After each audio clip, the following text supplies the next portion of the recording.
নমস্কার। খবরের অন্তরালের খবর নিয়ে ক্যালকাটা ডায়ালগস থেকে মনোজ দাস বলছি।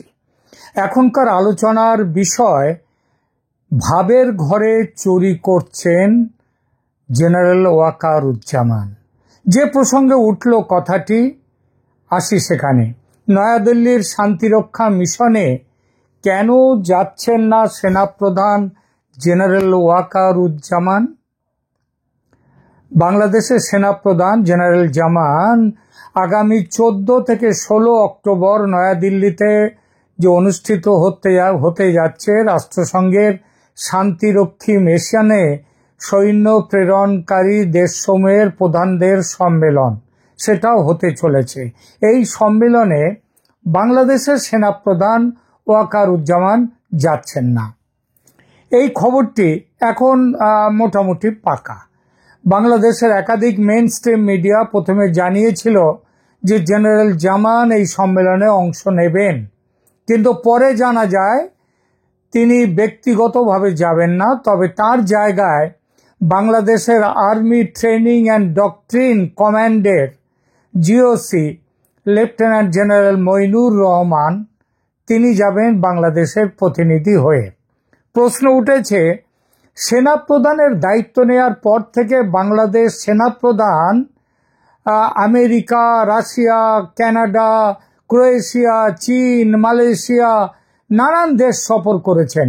তার বাহিনীর উচ্চপদস্থ কর্তারা বহুবার সফর করেছেন পাকিস্তান, তুর্কি, চীন সহ আরও অনেক দেশ। কিন্তু সবচেয়ে কাছের দেশ, যে দেশের পেটের মধ্যে বসে আছে বাংলাদেশ, সেই ভারত সফরের কথা, সেই ভারত সফরে কেন গুরুত্ব দিচ্ছেন না সেনাপ্রধান? কেন তিনি নিজে বা তার বাহিনীর কোনো উচ্চপদস্থ অফিসার ভারত সফর করেননি? কারণটা দু দেশের সাধারণ মানুষের কাছে অজানা নয়। ভারত বাংলাদেশ সম্পর্ক বর্তমানে ইতিহাসের শীতলতম পর্যায়ে।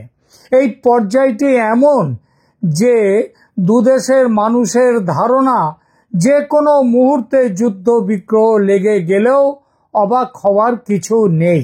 সম্পর্কটা এমন জায়গায়, সম্পর্কের এই অবনতির মূলে অনেকটা দায় যে পড়ে মোহাম্মদ ইউনূস ও তার সরকারের ওপর, এটা স্বয়ং বাংলাদেশ সেনাপ্রধান নিজে স্পষ্টভাবে বলেছেন একাধিকবার। দোষ চাপিয়েছেন তার নিজের দেশের শাসকদের ওপর, নিজের দেশের দলের ওপরে, তাদেরকে সতর্ক করে দিয়েছেন। বাংলাদেশ সেনাপ্রধান জেনারেল ওয়াকারুজ্জামান সরাসরি দেশের সরকার বা অন্তর্বর্তী প্রশাসনকে ভারত বিরোধিতা বন্ধ করার আহ্বান দিয়েছিলেন কয়েক মাস আগে।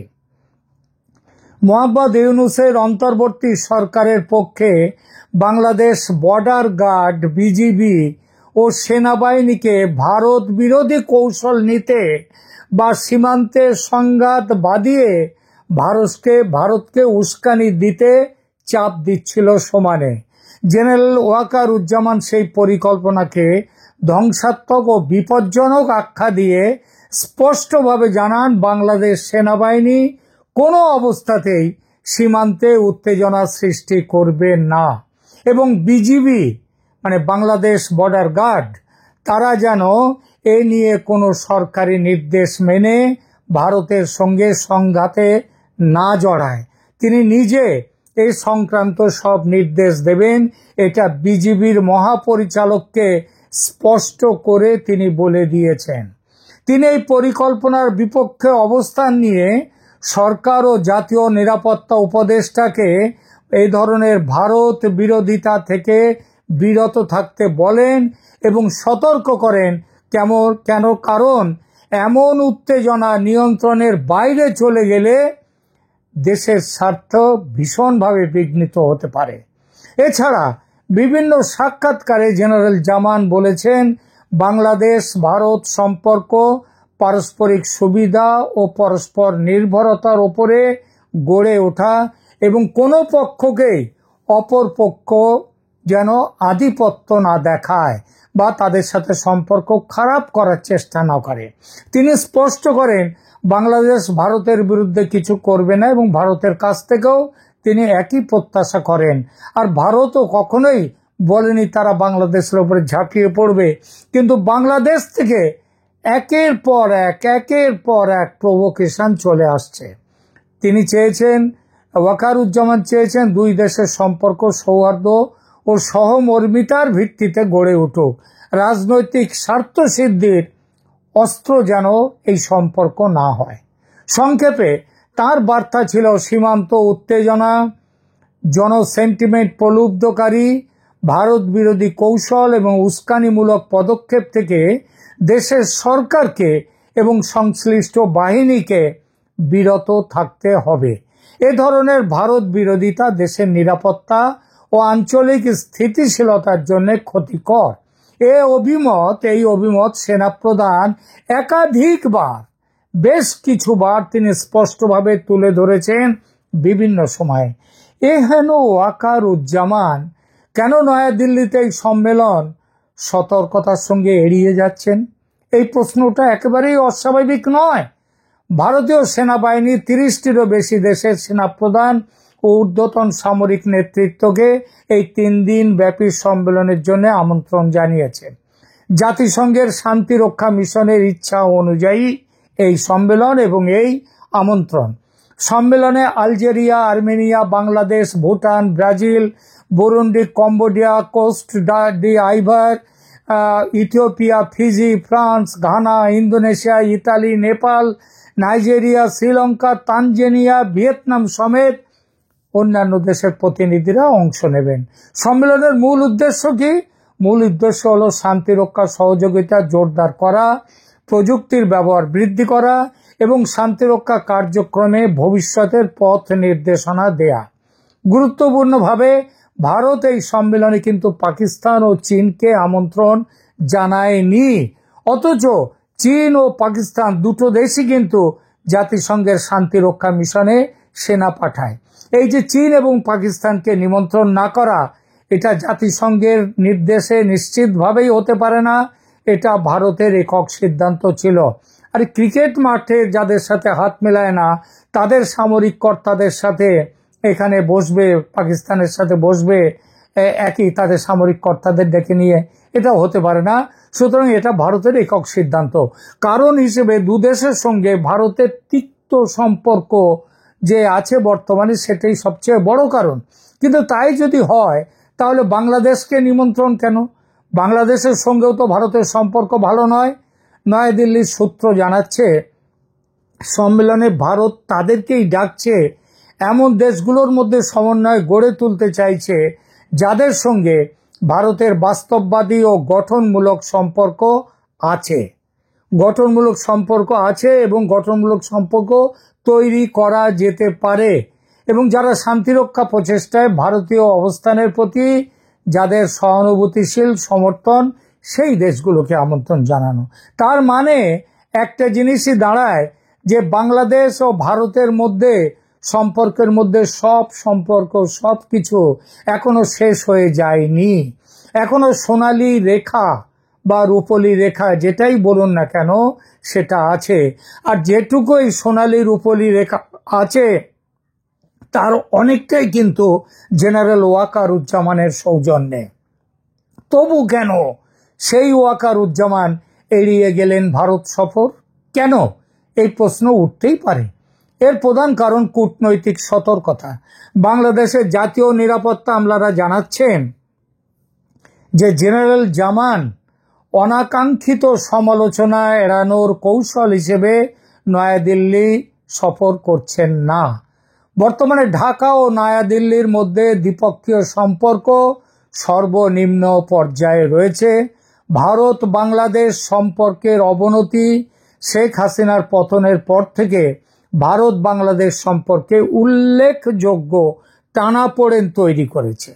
অন্তর্বর্তী সরকারের অধীনে বাংলাদেশ তার পররাষ্ট্রনীতিতে ভারত থেকে দূরে সরে যাওয়ার নীতি নিয়েছে।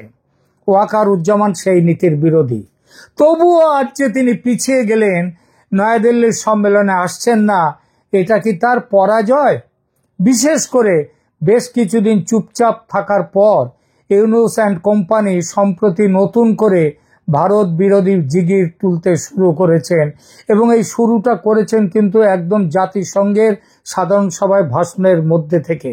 তাই কি জেনারেল জামান পিছিয়ে গেলেন? তিনি ভয় পেয়ে পিছিয়ে গেলেন, নাকি এটাও তার একটা স্ট্র্যাটেজিক, তিনি অনেক ভেবেচিন্তে স্ট্র্যাটেজিক এটা এক পা পিছিয়ে নিলেন? হতেই পারে। দ্বিতীয়ত, আভ্যন্তরীণ রাজনৈতিক চাপ।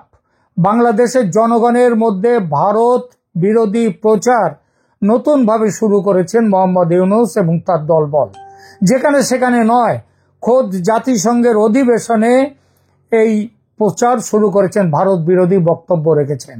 এই পরিস্থিতিতে সেনা প্রধানের ভারত সফর জনমতে অন্যরকম প্রভাব ফেলতে পারে বলে মনে করেই জেনারেল জামান তিনি পিছিয়ে গেছেন। এবং তৃতীয় কারণ, কয়েকদিন আগে তো ভারতের সেনা প্রধানের সঙ্গে আলোচনা হলো মালয়েশিয়াতে, আবার নতুন করে বিশেষ আলোচনা কি আর হবে?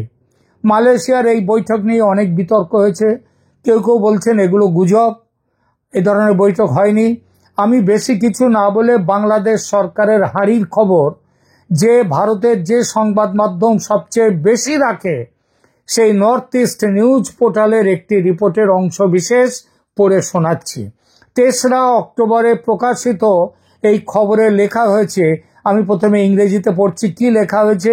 দেয়ার were reports of a meeting between him মানে general Wakeruzzaman and the Indian Army Chief General Upendra Dwivedi on the sidelines of the 4th Indo-Pacific Army Chiefs Conference, co-hosted by the Malaysian Army and the United States Pacific Army।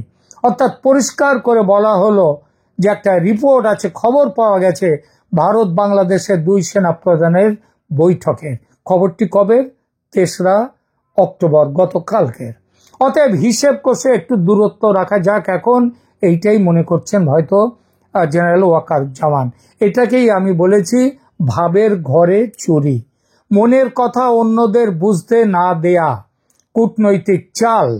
ভারতের সেনাপ্রধানের সঙ্গে গত 1 বছরে একাধিকবার পুনরালাপ হয়েছে general জামানের। এজন্য ভারতের দালাল বলে গালি শুনতে হয়েছে তাকে। ওই হাসনাতরা বলেছে 3 দিন আগে, হাসনাত আব্দুল্লাহ বলেছে উত্তরের দিকে নজর রাখো। উত্তরের দিকে মানে উত্তরপাড়া, মানে সেনার দিকে নজর রাখা। তাই একটু নিরপেক্ষ অবস্থান দেখাতে ভারত সফর এড়িয়ে যাচ্ছেন কি ওয়াকারুজ্জামান? লড়াইতে কথা আছে, সব সময় এগোনো যায় না, 2 পা এগিয়ে কখনো কখনো আবার 1 পা পিছোতেও হয়। শেষ কথা, চীন এবং পাকিস্তানকে নিমন্ত্রণ জানায়নি ভারত। এই পরিপ্রেক্ষিতে ওয়াকারুজ্জামান বাংলাদেশের পক্ষ থেকে যদি এই সম্মেলন বয়কট করতেন পুরোপুরি, তাহলে বোঝা যেত তিনি তার সরকারের সঙ্গে জোট বেঁধে ভারতের বিরুদ্ধে গেছেন। তা কিন্তু তিনি করেননি। অর্থাৎ ভারত বিষয়ে জেনারেল জামান তার পুরনো অবস্থানেই আছেন। নিঃসন্দেহে এই ব্যাপারটি হজম করতে কষ্ট হবে ইউনূস সাহেবের। বিশেষ করে দেশের রাষ্ট্রপতি শাহাবুদ্দিন চুপ্পু যেভাবে হঠাৎ সক্রিয় হয়ে উঠেছেন, চিঠি চাপাটি করছেন। গতকাল আবার বাংলাদেশে ভারতীয় রাষ্ট্রদূত প্রণয় বর্মার সঙ্গে তিনি মিটিং করেছেন বঙ্গভবনে। সুতরাং শাহাবুদ্দিন চুপ্পু যেভাবে হঠাৎ সক্রিয় হয়ে উঠেছেন, তখন সেনাপ্রধানের এই যে কূটনৈতিক চাল, এই কূটনৈতিক চাল কিন্তু হজম করতে মুশকিল হবে ইউনূস সাহেবের। তাই বলবো সেনাপ্রধানের এই যে চাল, এটা খুব সোচি সমঝি, খুব ভেবে চিনতে দেয়া চাল। এবং এটার জন্য বোঝাই যায় সেনাপ্রধান ওয়াকারুজ্জামান তার মাথায় ঘিলু বলে পদার্থটা ভালো রকমই আছে। এখনকার মতো এখানেই রাখছি। ধন্যবাদ।